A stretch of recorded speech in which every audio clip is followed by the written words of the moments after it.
today around this, the mystical beast that is Google, and what they do, a little bit about how they rank and why it's so important to try and get yourself to the front page of Google, but most importantly, to get to the #1 position in Google. If you can do that, it unlocks a lot of potential around customers that can be coming through to your business.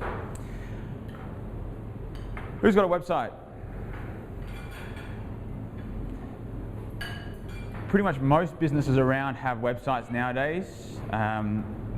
Though surprisingly, the stats still remain that about 45% of businesses out there don't have a website, which is quite astonishing. The nice thing is that it means for those people that do have one, more opportunity out there to get more customers and to outdo the competition. So with those, who knows how much traffic they get to their website every week, every month, and who checks it out and keeps an eye on it? I would expect Louise would, being the same sort of stuff. The other important thing is, who's at the #1 position in Google?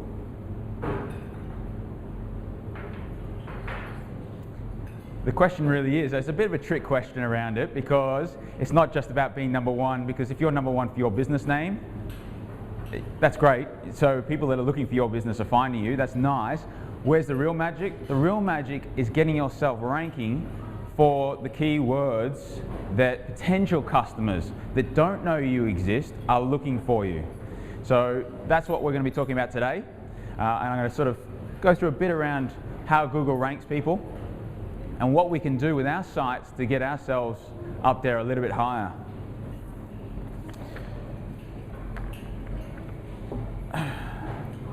So let's start by just having a little bit of a thought around Google and how they rank and why they do their ranking. So Google's got over 200 ranking factors that it uses to work out which sites are the best and most relevant. And why they do this? Well, I want you guys to just have a bit of a think in the back of your mind about, if you were Google, who would you want ranking highly in your search results? What kind of websites do you want? What kind of businesses do you want ranking?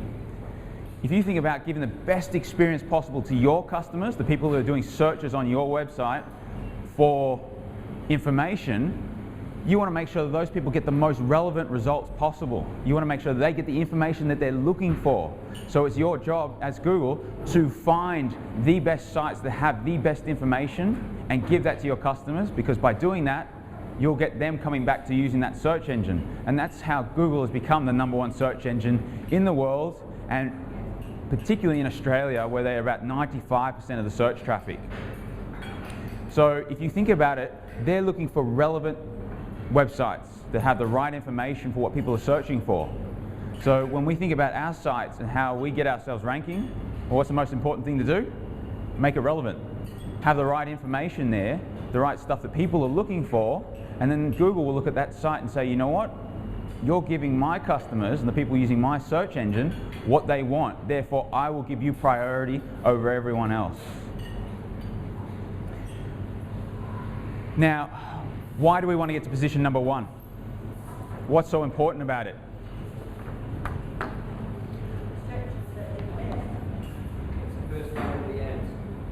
Yep. That's exactly it. By getting to position #1, depending on what stats you look at, it can mean anywhere between 36 to 54% of the search traffic for a particular keyword will click on the #1 position. So if you have that position, you've got the lion's share of all the traffic coming through for those particular keywords. Depending on what stats you listen to, between 36% and 54%. Pretty substantial just for the one position. Now if you drop down to position #2, depending on stats, you're looking at about 15% of traffic. So just one positional difference makes a huge difference to the amount of traffic you can get through to your site. Go down to 3 and you're starting to get to around 8%. Down again, you get to about 3%, and from then on, it's about 1 to 2%. Now, of people that then go on to page 2, between 5 and 10% of people will actually go to page 2. So where's the real magic? Page 1, ideally position 1. Now, to give you a bit of an idea around some of the search terms on the Central Coast and why it's so important to get to number one, depending on the search term, I'm going to give you some very broad ones, and some of these got very high traffic levels. Jobs on the coast is one of the most searched terms on the Central Coast, and there's 14,800 searches a month done for that one term.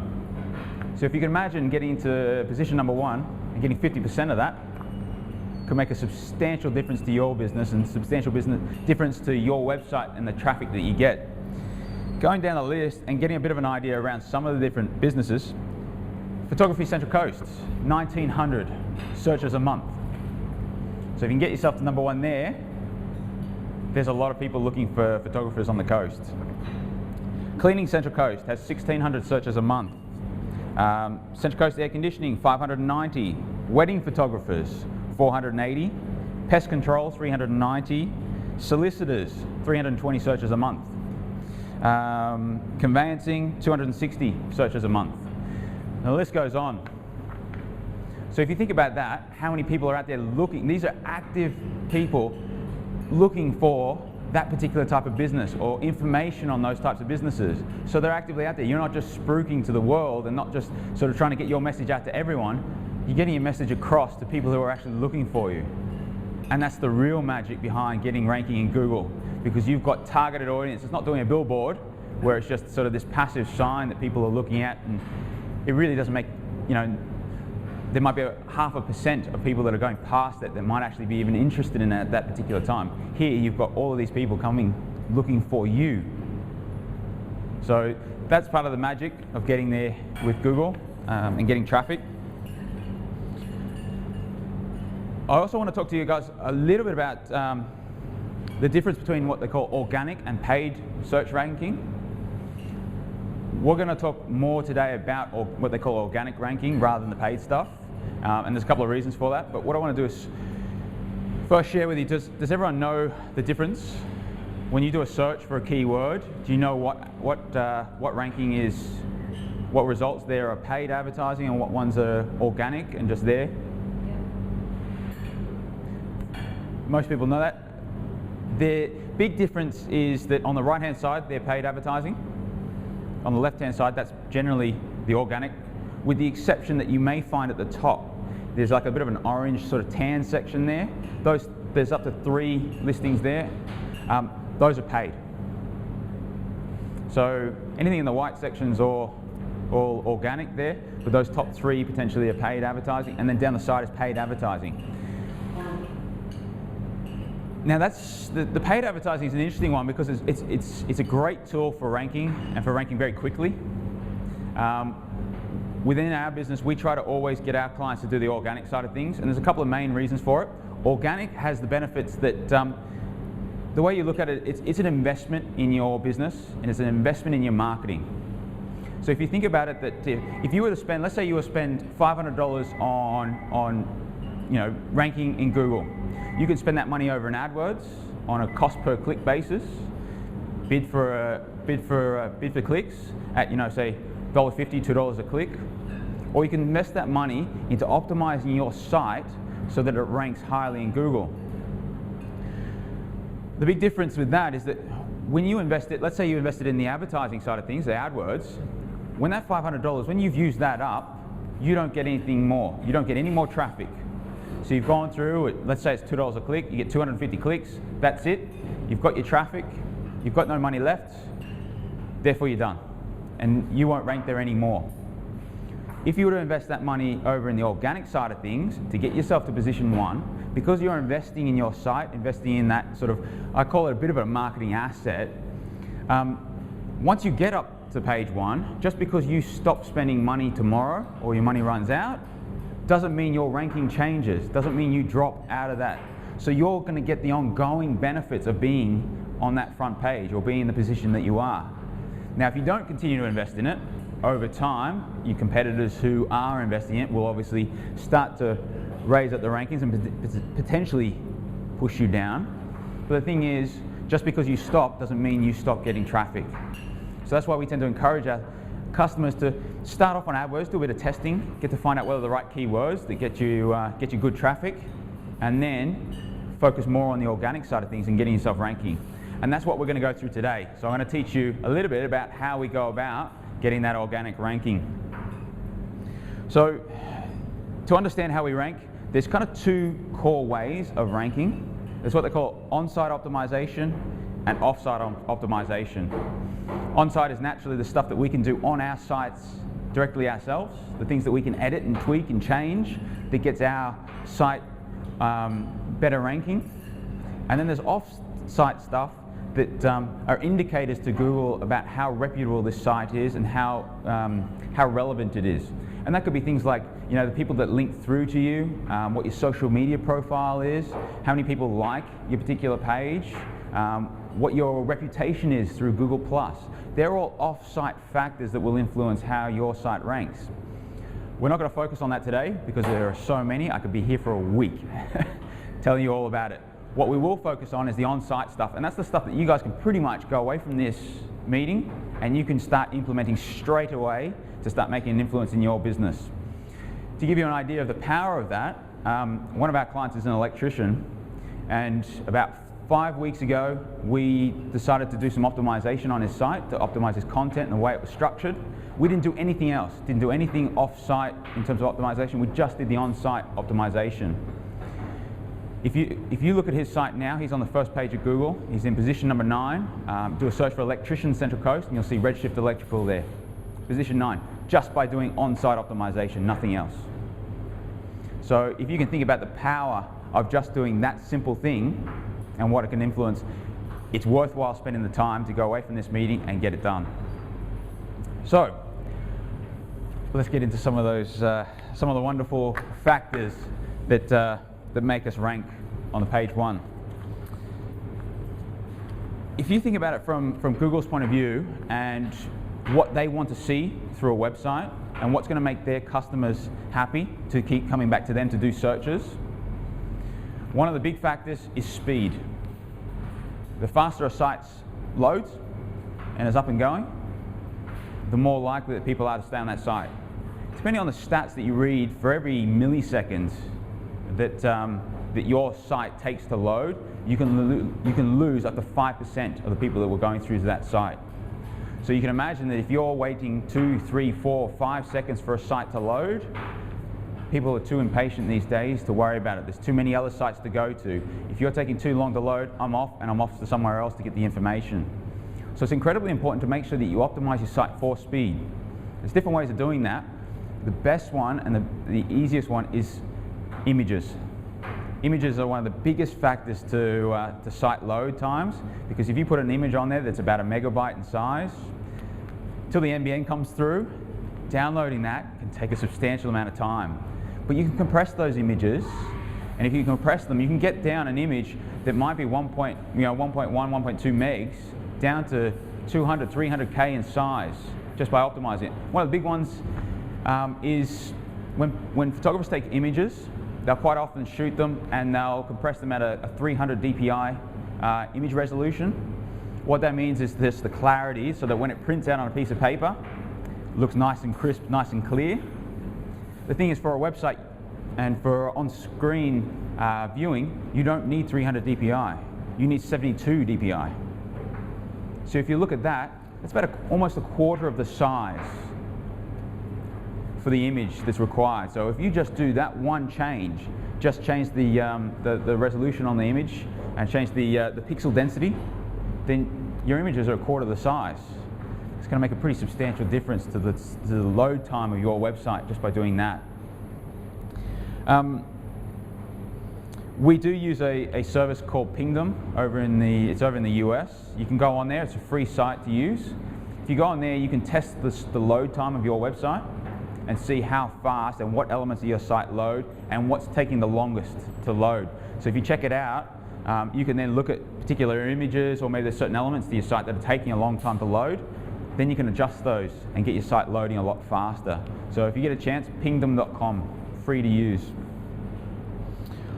Okay, so if we look at then ranking factors and some of the biggest influences on a site, one of the big ones is your domain name. Having the keywords in your domain name can make a substantial difference to the way it ranks. So if you think about the keywords for your business, that what you might want to be ranking for, whether it's bookkeeping, accounting, financial planning, Central Coast, if you can have those keywords in the domain, it will have a substantial impact to the way that you rank in Google, just that one thing alone.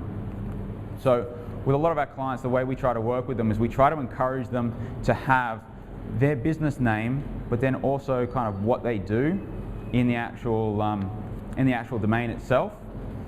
And you can do it just by creating a folder that's got the keywords in it. So if you take Tonkin Drysdale, so what's your domain? TDP? TDP legal.com.au. So by having legal in there is actually a big help, because that will help Google identify that TDP, that means nothing, but when you've got legal in there, okay, well that's a key word that it can then use to then identify what that site's all about. So if we look at that, what you could also do is you could have a sub-page in there that might be Solicitors Central Coast as a page within the website. By having that there, you've then got tdp legal.com.au/Solicitors Central Coast. Having that in the domain will make a substantial difference to the way that the site ranks and that particular page ranks. Easy thing to do. Now the only thing that you need to be wary with that is that with the latest changes that Google's done, what they call Penguin and Panda updates, they've tried to reduce the influence that specific keyword domains have. So if someone tries to register the domain, centralcoastaccounting.com.au, they're slowly now realizing that generally speaking, that could be seen as a bit of a spammy way of doing things, that is not quite the right way of ranking, and that the sites aren't that relevant.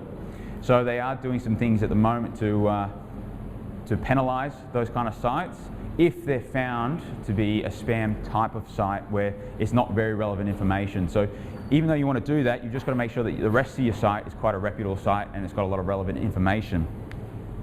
Some of the other things you can do is the title tag for a website.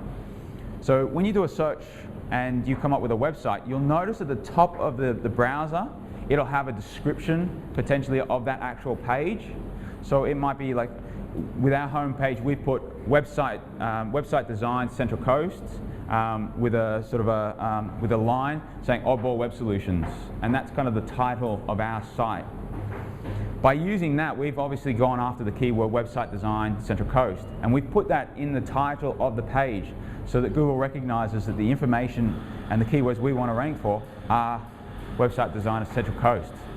So with your sites, you can do the same thing, in that on your home page, whatever the keyword is that you're trying to rank for, make sure it's in the title of the page, because that title is a key indicator as to what the page is about.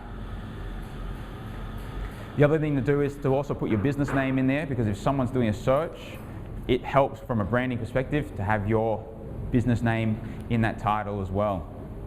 So as I say, what we do with a lot of our clients is that we'll have the keywords that they're trying to rank for and their business name in that title tag, and it's quite an easy adjustment to do on your site. Another one is header tags. So within a website, you can have, you might have your content, but then you might use different headings within the content of your site.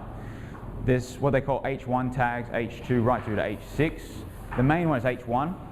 Using H1 is the most important tag on the site. If you can put your keywords that you're trying to rank for, just put them in the header tag and use it within the page itself.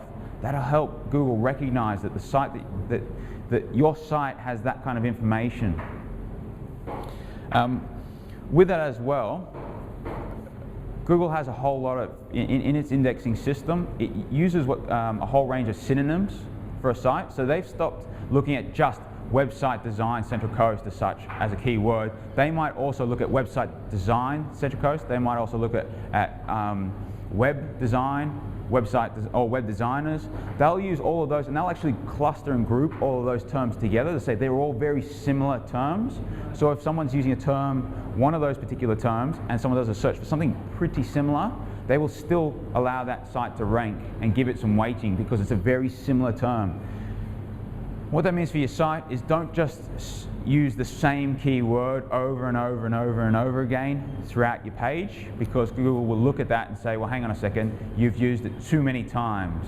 There's something a bit fishy, a bit dodgy about this, because that's not the way people tend to write. You don't use the same term over and over and over and over and over and over again, as some people do on their sites to try and get ranking. What you want to do is use similar related terms to help yourself, and then Google will actually pick up on those things and say, well, actually this is a very relevant site because they're using all these different terms as well. Another thing you can do is linking within your site and linking out of your site. So linking to other pages within your site. You know, you go to a lot of sites and they'll say something, and they'll say to go, to find out more information about this, click here, and that's the link. Click here tells Google nothing about what that's linking to. It just says click here, that's it. Or you could be linking to anything out there. But if you use the keywords in the actual link text there, it tells Google this is what that link is going to. This is the information that's linking to. So if you've got, let's say, 10 pages on your website, you might have a couple of other, you might have a page that's got some general information about what you do, and then you might have more specific pages about the particular things that you do within your business. Well, on that page, if you use the link text to the specific service that you do and then link to that page, Google will actually give you some weighting on that to say, well, hang on, if that's the term that they're going through that page is generally likely to have that kind of information there. Therefore, I'll give it more weighting, more relevance to it for the results. Also, when you link out of your site, if you link to high-profile, high-quality sites out, nowadays it's only a small factor, but it does help. In that if you're linking to industry bodies in accounting, so if you guys CPA or yep. So if you linked in your site to those sites, because they're quite large, reputable sites, and they're very relevant to your industry, that will actually help your site. Only a small little bit, but it does help, and anything you can do to help, you're crazy not to do it. So use those and link to those reputable sites within your industry where you can. Another thing you can do on your site is fresh content. Now, this is an interesting one. Google loves fresh content. And there's it's a twofold game with the way they do things.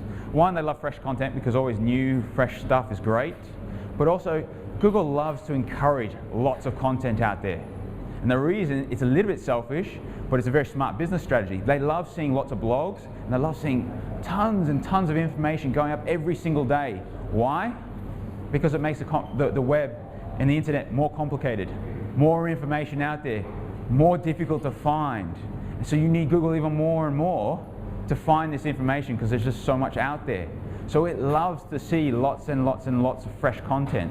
So if you can adjust your site and have fresh content coming up, that's going to be a huge influencer as well. One of the best strategies is having a blog on your website. Now a blog is simply just, it's like articles going up. It's no different to having a newspaper and having a small article going up, or an information article in a magazine. A blog basically works the same way for your business. If you've got a blog on your site, you don't have to call it blog, call it news, call it latest information.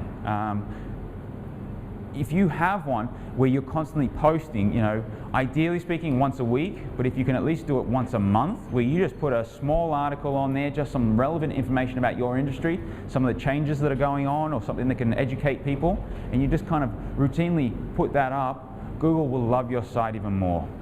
You can use that blog to link throughout your site, which helps your site, but then also that fresh content, Google goes, great, here's a site, and you look at all your competition out there, and Google looks at all of those different sites and says, hang on, I can make this site over here rank, which has been there for 10 years and hasn't changed, hasn't done anything, or I can get this site that's kind of new, kind of fresh, and kind of has all this new content kind of going up all the time. Who am I going to want to rank? These guys over here with fresh content, constantly giving me more and giving the people doing searches more information. So of course they're going to make them rank, and it's one of the best strategies you can do for getting ranking, is just having a good blog. last couple of things that you can kind of do is with your site structure, try to keep it flat. And what that means is that when you have, you might have, let's say 20 pages in your site. On your site structure with your menu, have your menu, and then you can have sub-pages under the menu, but try to keep it to that. Just to have, one level, have a sub-menu level, and that's it. Don't sort of have a page, then another page, then another page, and then another page under a site structure. So if you imagine it like a tree, don't have it as a tree where you're going down, down, down, down, down, because the further down you go, the more difficult it becomes for Google to spider your site and to work out where the information is. And the deeper you go, the less relevance it gives it. So if you can keep your structure fairly flat, where you've got your home page, a couple of pages underneath, and a couple of pages underneath that, and that's it. It's the best structure you can go with. So try to keep it as flat as possible, and that will help your ranking as well. The other thing this isn't so much a ranking factor, but it's one thing that you want to do before you do anything on your site. You want to work out what's the right keywords to rank for. There are certain keywords out there that there might be a lot of searches for it, but and you can rank for it reasonably easily, but is it useful? Is it worthwhile? Are people actually searching for it for any particular reason? You can rank for accounting, and that's great. If you rank for accounting, spend all your time ranking for accounting, but is it relevant? Probably not, because someone doing a search for accounting is too broad. What location are they? They could be anywhere in Australia. Do you want to rank for anywhere in Australia? It might be nice, but realistically, is it the right thing to be focusing on when accounting Central Coast is far more targeted and it's far more the right customer that you want? So you want to spend your time going after the right keywords. Best way of doing that is just do a little bit of keyword research. You can sign up to Google AdWords. It doesn't cost a thing to sign up to it. You don't actually have to use the AdWords system, but in there they've got a keyword tool that you can type in just a general keyword, and what it'll do is it'll find out how much traffic is being searched, and it'll also show you all other keywords related or similar to that particular keyword and what kind of traffic levels are going to it. So it's free to use, it's there, jump on, put in your keyword, see what comes up, and then work out what's the right keywords, and then make sure you go through your site and make sure that you're targeting those keywords. Pretty big bombardment with a lot of stuff. That's the core to to ranking, and from an on-site optimization. There's a lot of off-site stuff you can do as well, but that's kind of a topic for another day, I think, given the amount to it, given our timing. I want to open it up. Any questions?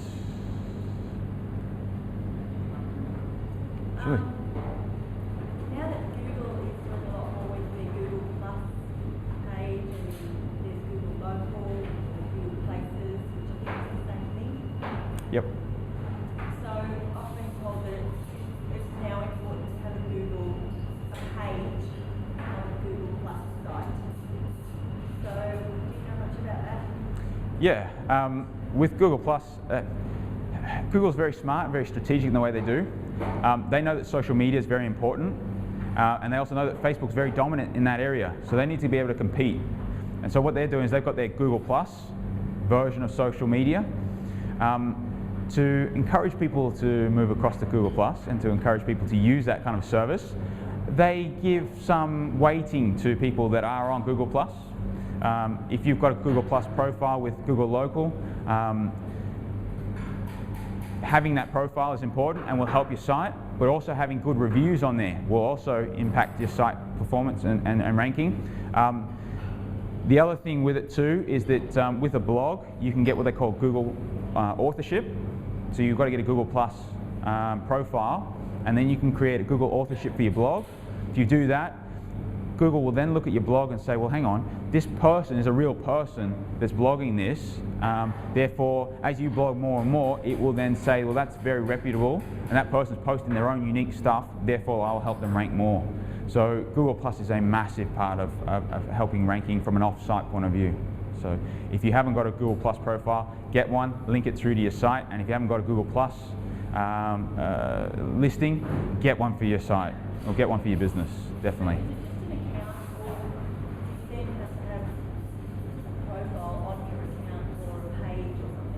Yeah, it's free to do, and you go to Google Plus, sign up there, and then go to Google Local. it's called Google Plus Local now, and then you sign up for that as well. Yep. There was a Yes. question related to Google Local, because I found that Google Local is really important for finding you, doing searches in your local area. If you're not on Google Local, they may have changed the name since they founded it 4 years ago. Can you just talk about that? Yep, absolutely. If you notice when you do searches now for local in a local area, you'll quite often see not just the normal rankings, but you'll see a bit of a map, and you'll see I think it's up to about 10 results. They're just short little snippets, and they're actually pins. Quite often they'll be pinned on that map. That's your Google Local or Google Plus Local. So yeah, especially if you've got a physical location for your business, absolutely get your Google Plus Local profile. And there's a little bit of stuff you can do there to optimize yourself, and so that when people are doing searches for you, that you'll be one of those people that comes up in that area as well. Very important. Yep. Any other questions? Yeah, Ken.